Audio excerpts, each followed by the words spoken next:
অঙ্কুরেই যে বীজ বিনষ্ট হয়ে যায় তার পক্ষে কি আর ডালপালা কাণ্ড পাতা নিয়ে মাটি ফুঁড়ে সূর্যের আলো স্পর্শ করা সম্ভব? না, সম্ভব না। বলছি জাতীয় নাগরিক পার্টি বা সংক্ষেপে এনসিপির কথা। সম্মানিত দর্শক, আপনাদের সবাইকে আন্তরিক শুভেচ্ছা জানিয়ে আমার আজকের আলোচনা শুরু করছি। তবে আলোচনা শুরুর আগে আপনাদের প্রতি আরও একবার আন্তরিক কৃতজ্ঞতা প্রকাশ করছি আমাদের চ্যানেলটির প্রতি আপনাদের ভালোবাসা প্রকাশের জন্য। আশা করি আপনারা আপনাদের এই ভালোবাসা আমরা পেতে থাকব এবং আমরা আরও অনেক বিষয়ে আপনাদের সামনে পর্যালোচনা হাজির করব। তবে আজকের বিষয়বস্তু আমি ঠিক করেছি এনসিপিকে নিয়ে, যে এনসিপি কোন পথে। আপনারা ইতিমধ্যে জানেন যে বৈষম্য বিরোধী ছাত্র আন্দোলন নামক যে সংগঠনটির নেতৃত্বে 2024 সনের জুলাই আগস্ট মাসে শেখ হাসিনার ফ্যাসিস্ট সরকার বিরোধী যে আন্দোলন গড়ে উঠেছিল, সেই আন্দোলনের মাধ্যমে বা গণ অভ্যুত্থানের মাধ্যমে যখন ফ্যাসিস্ট সরকারকে বিতাড়িত করা হয়েছিল, তারাই অর্থাৎ সেই বৈষম্য বিরোধী ছাত্র আন্দোলনের নেতৃত্বই 2025 সনের 28শে ফেব্রুয়ারি আনুষ্ঠানিকভাবে জাতীয় নাগরিক পার্টি বা এনসিপি নামে একটি রাজনৈতিক দলের ঘোষণা করে।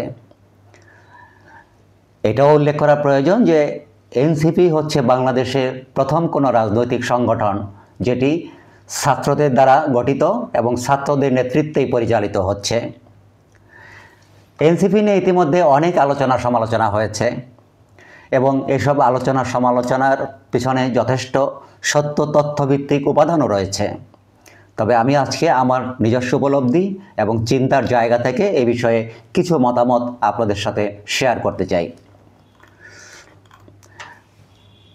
আমি বলেছি প্রথমেই যে 2024-এর জুলাই মাসে বা জুলাই আগস্ট মাসে সংগঠিত গণ অভ্যুত্থানের মাধ্যমে শেখ হাসিনা সরকারকে বিতাড়িত করার আন্দোলনে বৈষম্য বিরোধী ছাত্র আন্দোলনের নেতা ও কর্মীদের যে অবদান, তাদের যে সাহস, তাদের যে ত্যাগ, সে কথা জাতি চিরদিন স্মরণ করবে এবং এদেশের আপামর জনসাধারণ তাদের এই ত্যাগ এবং তিতিক্ষার কথা এবং তাদের এই শৌর্য বীর্যের কথা স্মরণ করে তাদেরকে নায়কের স্থান দিয়েছে।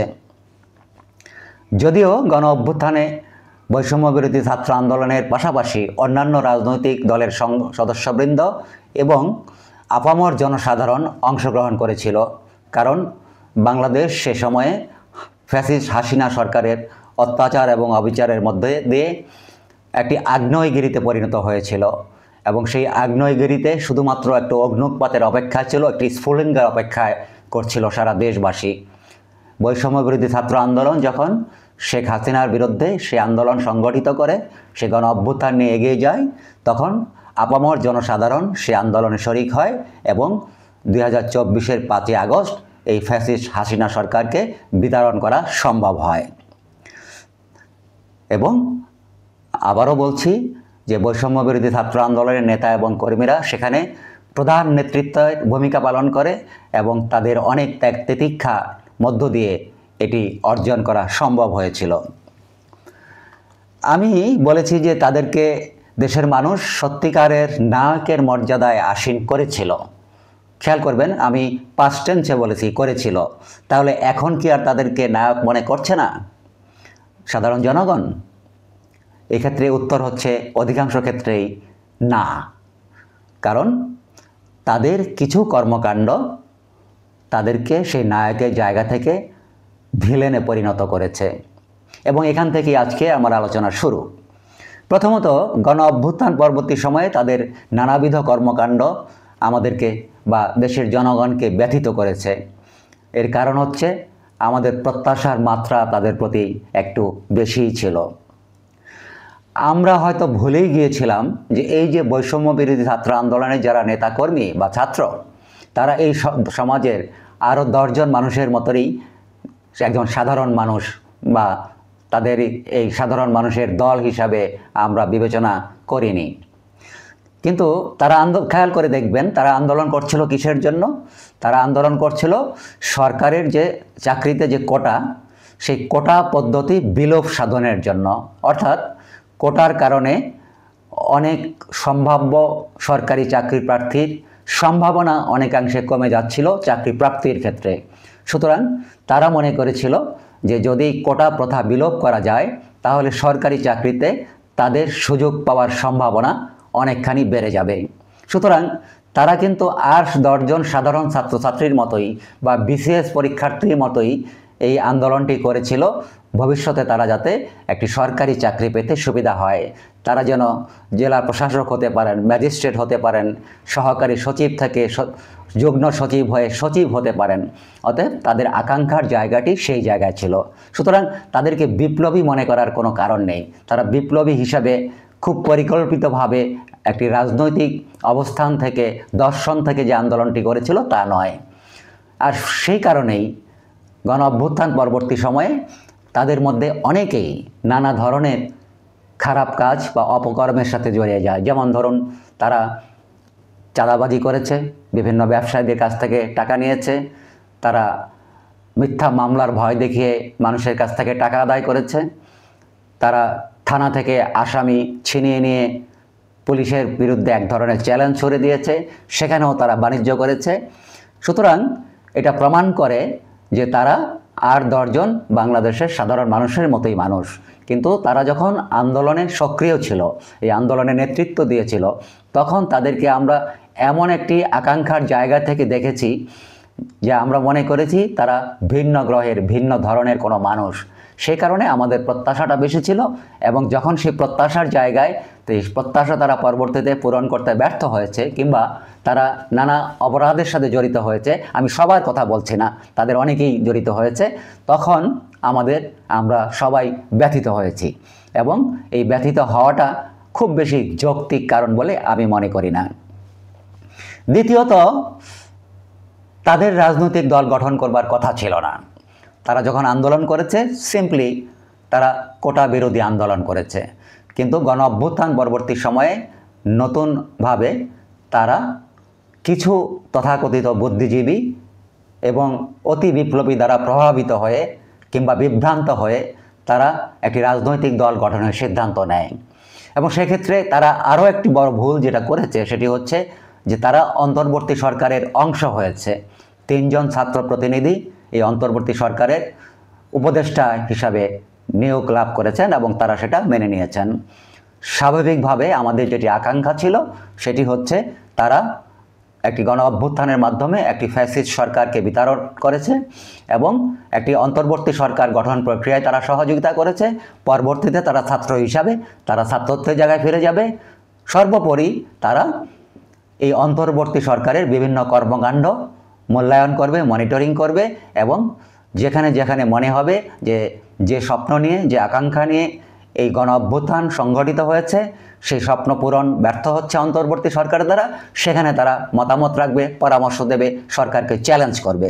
সেটি না করে তারা একটি রাজনৈতিক দল গঠনের সিদ্ধান্ত নেয় এবং যথারীতি তারা এই জাতীয় নাগরিক পার্টি বা এনসিপি গঠন করে।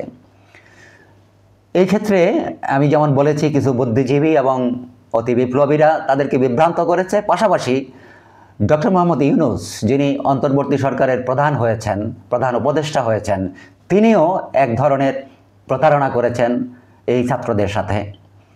তিনি তার ব্যক্তিগত যে রাজনৈতিক ইচ্ছা, একসময় তিনি রাজনৈতিক দল করতে চেয়েছিলেন 2007 সনে, সেটি তিনি করতে ব্যর্থ হয়েছেন। এক পর্যায়ে তিনি মনে করেছিলেন যে এই ছাত্রদের মাধ্যমে নতুন করে তিনি একটি রাজনৈতিক দল গঠন করবেন, সেই দলের সাথে সম্পর্কিত হবেন, এবং সেই কারণে এই ছাত্রদেরকে উনি সামনে এগিয়ে নিয়েছেন।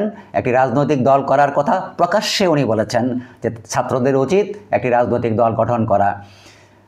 এক পর্যায়ে উনি এমনও বলেছেন যে তোমরা প্রতি মাসে আমাকে একটি চিঠি দিও, আমার কাজকর্ম সম্পর্কে আমাকে মতামত জানিও, আমার কাজকর্ম সঠিক হচ্ছে কিনা সেটা জানাবে প্রতি মাসে একটি চিঠি দিয়ে। কিন্তু পরবর্তীতে আমরা দেখলাম যে উনি এই ছাত্রদেরকে গাছে উঠিয়ে দিয়ে মই সরিয়ে নিয়েছেন। এই ছাত্রদের সাথে আর কিছুদিনের মধ্যেই উনি সম্পর্ক ত্যাগ করেছেন, যখন উনি বুঝেছেন যে উনি আসলে এবারও রাজনৈতিক নেতা হিসাবে বা রাজনৈতিক দল গঠন করতে ব্যর্থ হবেন। সুতরাং ডক্টর ইউনূসের দ্বারাও তারা প্রতারিত হয়েছে এবং বিভ্রান্ত হয়েছে। তৃতীয়ত, ধরলাম তারা রাজনৈতিক দল গঠন করেছে, যেভাবেই হোক তাদের চিন্তা তারা বাংলাদেশে একটি ভিন্ন ধারার রাজনীতি প্রবর্তন করবে। তারা বলছে যে বাংলাদেশে নতুন রাজনৈতিক বন্দোবস্তের জন্য একটি নতুন ধারার রাজনৈতিক দল দরকার, এবং বাংলাদেশে আওয়ামী লীগের অনুপস্থিতিতে বিএনপি এবং জামাত যেখানে আছে সেখানে নতুন আরেকটি মধ্যপন্থার রাজনৈতিক দল আমাদের জন্য অনেকটা প্রয়োজনীয় বলেই এই দেশের মানুষ মনে করেছে, যে শুধুমাত্র বিএনপি কিংবা জামাতের বাইরেও যাতে আরেকটি দল থাকতে পারে যারা রাজনীতিতে নতুন কিছু সংযোজন করবে, নতুন ধারার একটি রাজনীতি চালু করবে। সে কারণে জনগণেরও শুরুতে সমর্থন ছিল। কিন্তু মুশকিল হচ্ছে, তারা যেহেতু প্রাথমিকভাবে বা প্রথম থেকেই রাজনৈতিক দল করার জন্য মানসিকভাবে প্রস্তুত ছিল না, বা এটা তাদের লক্ষ্য বা উদ্দেশ্যের মধ্যে ছিল না, সে কারণে এই রাজনৈতিক দল গঠন করতে গিয়েও তারা ব্যর্থতার পরিচয় দিয়েছে। যেমন ধরুন, ফেব্রুয়ারি মাসে 2025 সনের ফেব্রুয়ারি মাসে তারা আনুষ্ঠানিকভাবে তাদের দলের নাম ঘোষণা করেছে, কিন্তু ফেব্রুয়ারি থেকে এই ডিসেম্বর পর্যন্ত এখনও পর্যন্ত তারা তাদের রাজনৈতিক দলের যে ইশতেহার, তাদের কি দর্শন, তাদের লক্ষ্য, তাদের উদ্দেশ্য, তাদের কর্মসূচি এ সম্পর্কে পরিষ্কারভাবে এখনও আমাদেরকে, জনসাধারণকে কোনো সুস্পষ্ট ধারণা দিতে পারেনি। চতুর্থত, রাজনৈতিক দল যদি গঠন করতে হয় তাহলে রাজনৈতিক দলের প্রধান উদ্দেশ্য হবে ক্ষমতায় যাওয়া। তারা যে আচরণটি বা যে প্রবণতা তাদের মধ্যে লক্ষ্য করা গেছে তা হচ্ছে যে রাজনৈতিক দল গঠন করেই প্রথমবারের মতোই নির্বাচনে অংশগ্রহণ করে তারা ক্ষমতায় চলে যাবে, যেটি একটি খুবই অন্যরকম বিষয় ছিল, বা যেটি একটি অবাস্তব বিষয় হিসাবে চিহ্নিত করা গেছে বা মানুষ চিহ্নিত করেছে। তারা এ নিয়ে নানা রকম কথা বলছে। তারা কখনো বলছে বিএনপির সাথে জোট করবে, তারা কখনো বলছে জামাতের সাথে জোট করবে, তারা কখনো বলছে এককভাবে 300 আসনে নির্বাচন করবে। তারা নির্বাচন করার জন্য তারা দলীয় মনোনয়ন ফর্ম বিক্রি করা শুরু করেছে। সুতরাং তারা আসলে কি চায়? আবার আমরা এও শুনি যে তারা বিভিন্ন দলের সাথে সিট ভাগাভাগি নিয়ে আলোচনা করছে। সুতরাং তারা কি এককভাবে রাজনৈতিক দল হিসাবে নির্বাচনে তারা প্রতিদ্বন্দ্বিতা করতে চায়, নাকি বিএনপির কাছ থেকে কয়েকটি সিট পেলেই তারা খুশি, নাকি জামাতের একটি অংশ হতে চায়? এ বিষয়ে তারা পরিষ্কারভাবে আমাদেরকে এখনও জানাতে পারেনি। সুতরাং সেক্ষেত্রেও তারা ব্যর্থ হচ্ছে। সে কারণেই বলেছি আমি শুরুতেই যে আসলে শুরুতেই বা অঙ্কুরেই তাদের বিনষ্ট হওয়ার যে ঘটনাটি ঘটেছে তার প্রতিফলন বা তার প্রক্রিয়া এখনও চলে আসছে। সুতরাং এই ব্যাপারে আমরা পরিষ্কার হতে পারছি না তারা কোন পথে যাবে বা কোন পথের দিকে যাচ্ছে তারা। যদি আপনাদের কাছে পরিষ্কার ধারণা থাকে এই ব্যাপারে, তবে কমেন্টের মাধ্যমে আমাদেরকে জানাতে পারেন। আমাদের আলোচনা ভালো লাগলে চ্যানেলটি সাবস্ক্রাইব করে আমাদের সঙ্গে থাকতে পারেন, লাইক করতে পারেন, শেয়ার করতে পারেন। সবাইকে অসংখ্য ধন্যবাদ।